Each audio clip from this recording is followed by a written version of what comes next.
अस्सलाम वालेकुम। वज़ीर-ए-आला पंजाब मरियम नवाज़ की जानिब से होनहार स्कॉलरशिप प्रोग्राम के फ़ेज़ 2 का बाकायदा आगाज़ हो चुका है।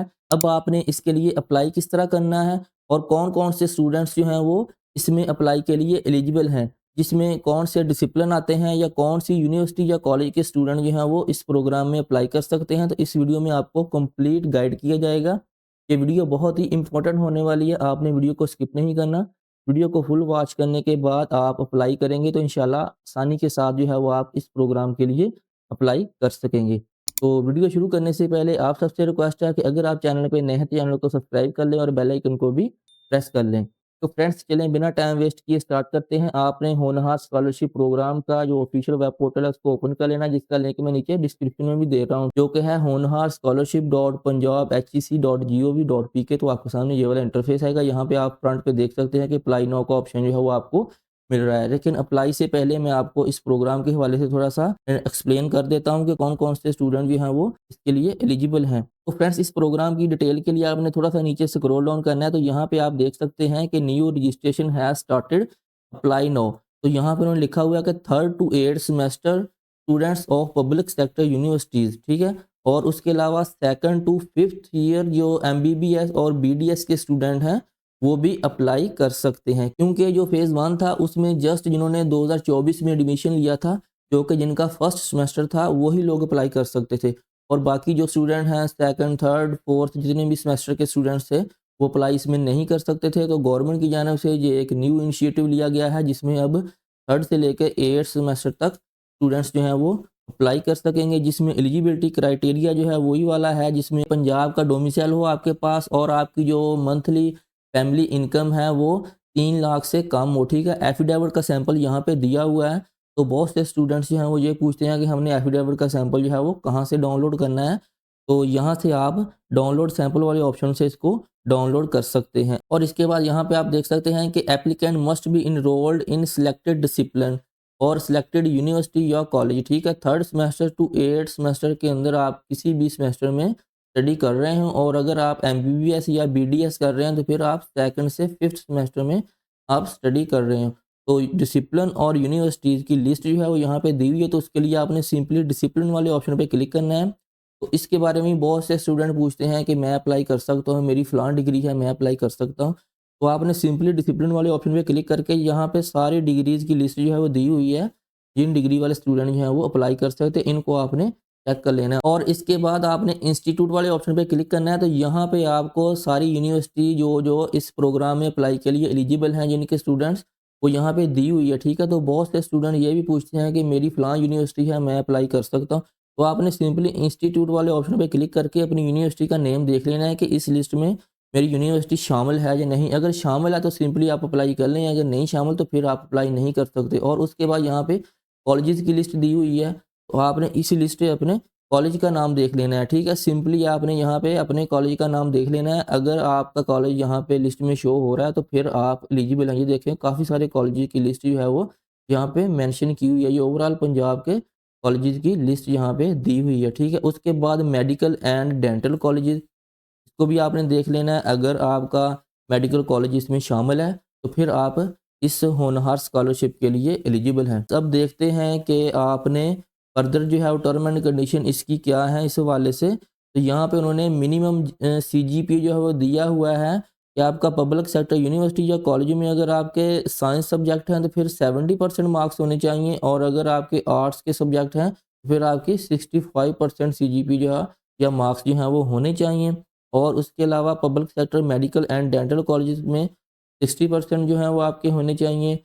और आपका जो सिलेक्शन एंड मेरिट क्राइटेरिया है वो HEC पॉलिसी की गाइडलाइन के मुताबिक जो है वो किया जाएगा। और इसमें आपकी जो स्कॉलरशिप है वो 100% आपकी ट्यूशन फ़ीस जो है वो कवर करेगी। और उसके अलावा अगर आपको ऑनलाइन अप्लाई के दरमियान कोई इशू आ रहा है तो आपने सिंपली इस ऑप्शन से जाके कंप्लेंट जो है वो कर देनी है, ठीक है? यहाँ पे ये एडवर्टाइजमेंट भी दी हुई है, इसमें यहाँ पे फ़ोन नंबर भी दिए हुए हैं। तो आप इन नंबर्स पे राब्ता करके अपना जो भी इशू है वो रिज़ॉल्व करवा सकते हैं। तो फ्रेंड्स अब देखते हैं कि आपने अप्लाई किस तरह करना है। तो सिंपली आपने अप्लाई नाउ वाले ऑप्शन पे क्लिक करना है। तो फ्रेंड्स अप्लाई पे क्लिक करने के बाद आपके सामने ये वाला इंटरफेस आएगा। यहाँ पे अब आपने अपना अकाउंट जो है वो क्रिएट करना है। तो उसके लिए सबसे पहले यहाँ पे चूज़ योर नेशनैलिटी, तो ये यहाँ पे पाकिस्तान सिलेक्टेड है, तो यही आएगा, ठीक है? और नंबर 2 पे इंस्टीट्यूट, ये सबसे इम्पोर्टेंट है। तो पिछले फेज़ में भी काफ़ी सारे स्टूडेंट ने मिस्टेक कर दी थी, जिसकी वजह से उनकी स्कॉलरशिप जो है वो उनको नहीं मिली थी। तो यहाँ पे आपने ध्यान के साथ अपना इंस्टीट्यूट या वो सिलेक्ट करना है। तो यहाँ पे आपने बताना है कि मेरा यूनिवर्सिटी है या कॉलेज है या मेडिकल कॉलेज है, ठीक है?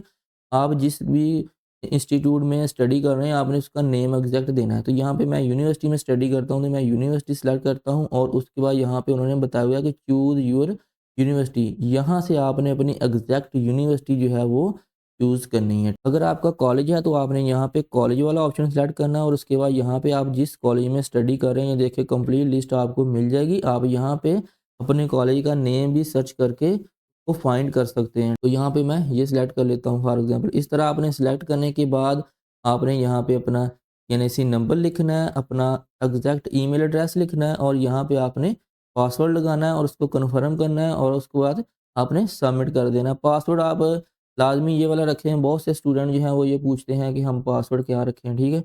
ये आपकी अपनी मर्ज़ी है, आपने वो वाला पासवर्ड रखना है जो आपको इन फ्यूचर याद भी रहे। तो कोशिश किया करें कि आसान सा पासवर्ड रख लें, इसमें कोई इतनी इश्यू वाली बात नहीं है। तो आपने यहाँ पे उसके बाद सबमिट करें, तो नेक्स्ट आपको प्रोसेस जो है वो मैं बताता हूँ कि आपको किस तरह उसको फ़ॉलो करना है।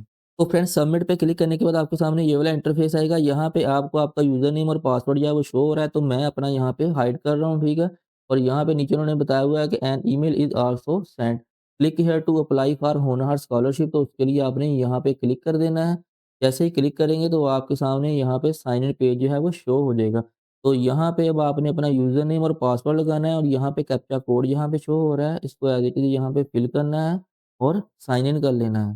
तो फ्रेंड्स जैसे ही आप साइन इन करेंगे तो आपके सामने ये वाला इंटरफेस आएगा। यहाँ पे उन्होंने एलिजिबिलिटी क्राइटेरिया अगेन आपको बताया हुआ है और डाउनलोड सैंपल फॉर्म जो है वो आपके सामने एफिडेविट का वो भी शो हो रहा है। तो इसको आपने भी डाउनलोड कर लेना है, ठीक है? एफिडेविट के ऊपर आपने इसको प्रिंट आउट लेना है इसका और उसके बाद यहाँ पे आपने सिंपली इनको रीड आउट करके यहाँ पे नेक्स्ट वाले ऑप्शन पे क्लिक कर देना है। तो अब यहाँ पे आपकी पर्सनल डिटेल वाला कॉलम जो है वो आपको शो हो जाएगा। ये बहुत ही सिंपल है। आपने अपना फर्स्ट नेम, लास्ट नेम, आपने अपने फादर का नेम, जेंडर, अपना रिलीजन और अपना मोबाइल नंबर, यूनिवर्सिटी, कॉलेज जो है वो आपका यहाँ पे एज़ इट इज़ जो आपने सिलेक्ट किया था वो यहाँ पे शो हो रहा होगा। और उसके बाद एडमिशन डेट अपनी और आपने अपना रजिस्ट्रेशन नंबर और अब यहाँ पे सबसे इम्पोर्टेंट चीज़ आपने अपना रजिस्ट्रेशन नंबर लिखना है, क्योंकि जब आपने आप फर्स्ट बैच के लिए अप्लाई कर रहे थे स्टूडेंट, तो तब उनके पास उनका रजिस्ट्रेशन नंबर नहीं था। तो यहाँ पे सीएनएसी नंबर ही लगाया गया था। अब आपने आपका तो क्योंकि थर्ड या फोर्थ सेमेस्टर होगा तो आपके पास एग्ज़ैक्ट आपका रजिस्ट्रेशन नंबर होगा, अगर नहीं है तो आप यूनिवर्सिटी से राब्ता करके आप वहाँ से ले सकते हैं। तो अब आपने अपना यहाँ पे एग्ज़ैक्ट रजिस्ट्रेशन नंबर लगाना है और आपने अपना यहाँ पे प्रोग्राम जो है वो सिलेक्ट करना है कि आपने इस प्रोग्राम में एडमिशन है आपका, ठीक है? जिस तरह ये बॉटनी है, तो उसके बाद यहाँ पे डिग्री टाइटल वो आपने बताना है इस तरह। बताने के बाद आपने यहाँ पे अपनी डेट ऑफ बर्थ देनी है और अपना डोमिसाइल लिखना है और उसके बाद फैमिली इनकम आपकी आएगी। फिर यहाँ पे पासपोर्ट नंबर जो है वो ये ऑप्शनल है, इसको एज़ इट इज़ ही रहने दें अगर आपके पास नहीं है, ठीक है। डुअल नेशनल है, ये भी आप यहाँ पे इसको स्किप कर सकते हैं। अगर है तो आप यहाँ पे कंट्री जो है वो चूज़ कर सकते हैं। तो ये सारी इन्फॉर्मेशन जो है वो ऐड करने के बाद आपने यहाँ पे सिंपली सेव एंड कंटिन्यू पे क्लिक कर देना है। तो फ्रेंड्स सेव एंड कंटिन्यू पे क्लिक करने के बाद आप यहाँ पे स्टेप 2 एड्रेस वाले ऑप्शन पे आ जाएँगे। तो यहाँ पे आपने अपना मेलिंग एड्रेस, ठीक है, अगर आपका मेलिंग और परमानेंट सेम है तो इसको एज़ इट इज़ चेक कर दें, तो आपका परमानेंट भी as it is fill out हो जाएगा और उसके बाद आपने यहाँ पे सेव एंड कंटिन्यू पे क्लिक कर देना। तो ये बहुत ही सिंपल स्टेप है। सेव एंड कंटिन्यू पे क्लिक करने के बाद आप एजुकेशन डिटेल वाले ऑप्शन पे आ जाएँगे। तो यहाँ पे अब आपने अपनी एजुकेशन डिटेल जो है वो देनी है। तो सबसे पहले आपने मैट्रिक की इन्फॉर्मेशन जो है वो पुट करेंगे। मैट्रिक आपने किस इंस्टीट्यूशन से किया है, ठीक है, किस बोर्ड से किया है वो आपने यहाँ पे लिखना है। उसके बाद डिसिप्लिन अपना सिलेक्ट करें, साइंस या आर्ट्स से किया है वो लिखें। उसके बाद आपने अपने ऑब्टेन्ड मार्क्स और टोटल मार्क्स लिखने हैं, ठीक है। तो ये इस तरह इसको फिल आउट करके थोड़ा सा नीचे आए तो यहाँ पे आपने हायर सेकेंडरी स्कूल सर्टिफिकेट, आपने अपने इंटरमीडिएट की इन्फॉर्मेशन देनी है कि आपने इंटर में आपने किस बोर्ड से आपने इंटर किया है और आपने आपका डिसिप्लिन कौन सा था, ठीक है, साइंस या आर्ट्स, वो सेलेक्ट करें। फिर इसी तरह ऑब्टेन्ड मार्क्स और अपने टोटल मार्क्स। तो फ्रेंड्स इस तरह अपनी मैट्रिक और इंटर की इन्फॉर्मेशन जो है वो पुट करने के बाद यहाँ पे सबसे इम्पोर्टेंट जो पोर्शन है वो अंडर ग्रेजुएट डिग्री प्रोग्राम का है। तो यहाँ पे उन्होंने नोट में बताया हुआ है, इसको आपने ध्यान के साथ रीड आउट करना है, जो कि मास्टर सिस्टम के लिए उन्होंने कहा हुआ है कि enter the obtained and total CGPA of all previous semester up to the current semester, for example if you are in 5th semester then enter the obtained and total CGPA of all previous 4 semester. इसी तरह annual system में उन्होंने बताया हुआ है कि enter the obtained and total marks of all previous year up to the current annual year. तो ये एनुअल सिस्टम में होगा और सेमेस्टर सिस्टम में है कि आपने अपने प्रीवियस जितने भी आपके सेमेस्टर बनते हैं वो 6 हैं, 7 हैं या आपके 5 बनते हैं, उनके आपने जो सीजीपी है उसका सम आउट कर लेना है। तो फ्रेंड्स अब आपने करना क्या है कि आपने अपना जो ऑब्टेन्ड सीजीपी है उसका भी सम कर लेना है और टोटल का भी। उसके बाद आपने यहाँ पे देखें अगर आपका सेमेस्टर सिस्टम है तो आपने यहाँ पे सेमेस्टर सिस्टम सेलेक्ट करना है। उसके बाद आपने यहाँ पे जो भी आपका सेमेस्टर अभी करंटली चल रहा है उसको आपने चूज़ करना है इस तरह। ये देखिए मैंने 3rd किया है। उसके बाद आपने अपने जो पहले 2 सेमेस्टर्स हैं आपके, तो उसकी आपने टोटल जो सीजीपीए बनती है वो आपने लिखनी है उसका रिज़ल्ट देख के, ठीक है? तो मैं कहता हूँ कि मेरी 2.8 बन रही है, ठीक है? उसके बाद टोटल जो है वो मेरी 4 थी और उसके बाद जो सीजीपीए परसेंटेज है वो आपने यहाँ पे मेंशन करना है कि वो 80% बनता है, 90 है, 70 है, जो भी है वो आपका यहाँ पे इसको इस तरह लिख दें। लिखने के बाद आपने सिंपली सेव एंड कंटिन्यू पे क्लिक कर देना। तो ये वाला पोर्शन आपने ध्यान के साथ करना है। आपका अगर मेरा जो 3rd सेमेस्टर था, अगर आपका 4th है, 5th है, ठीक है? तो आपने जितने भी आपके प्रीवियस सेमेस्टर हैं, उनका जो सम बनता है सीजीपी का, वो आपने यहाँ पे लिखना है। और उसके बाद टोटल आपका 4 ही आएगा, तो कुछ यूनिवर्सिटी का 5 भी होता है, तो वो आपने देख लेना है। उसके बाद आपने यहाँ पे परसेंटेज उसकी लिखनी है, तो हर यूनिवर्सिटी की डिफरेंट होती है। तो फार्मूला के हिसाब से या यूनिवर्सिटी की पॉलिसी के हिसाब से तो आपने वो वाली परसेंटेज जो है वो लिखनी है। लिखने के बाद आपने यहाँ पे सेव एंड कंटिन्यू पे क्लिक करें। तो फ्रेंड्स नेक्स्ट पे क्लिक करने के बाद आप डॉक्यूमेंट वाले ऑप्शन पे आ जाएँगे, तो यहाँ पे आपने अपने डॉक्यूमेंट जो हैं वो उनको अपलोड करना है। तो उन्होंने बताया हुआ है कि आपका जो इमेज साइज़ है वो 200 केबी से ज़्यादा ना हो और वो क्लियर और रीडेबल हो। यहाँ पे आपने अपना सीएनएसी की फ्रंट साइड वो अपलोड करें, उसके बाद आप सीएनएसी की बैक साइड वो अपलोड करें, फिर आपने यहाँ पे अंडर ग्रेजुएट लास्ट रिज़ल्ट जो है वो यहाँ पे आपने उसको अपलोड करना है। आपका जो भी सेमेस्टर चल रहा है, तो आपका लास्ट सेमेस्टर जो है उसका रिज़ल्ट कार्ड आपने यहाँ पे अपलोड करना है। उसके बाद आपने यहाँ पे अपना डोमिसाइल वो अपलोड करना है और उसके बाद यहाँ पे आपने एफिडेविट, ठीक है? एफिडेविट का सैंपल उन्होंने वहाँ पे दिया हुआ है, जो मैंने आपको ऑलरेडी बताया है, उसको आपने डाउनलोड करके एफिडेविट का उसका प्रिंट आउट ले लेना है और उसको स्कैन करके यहाँ पे आपने अपलोड करना है।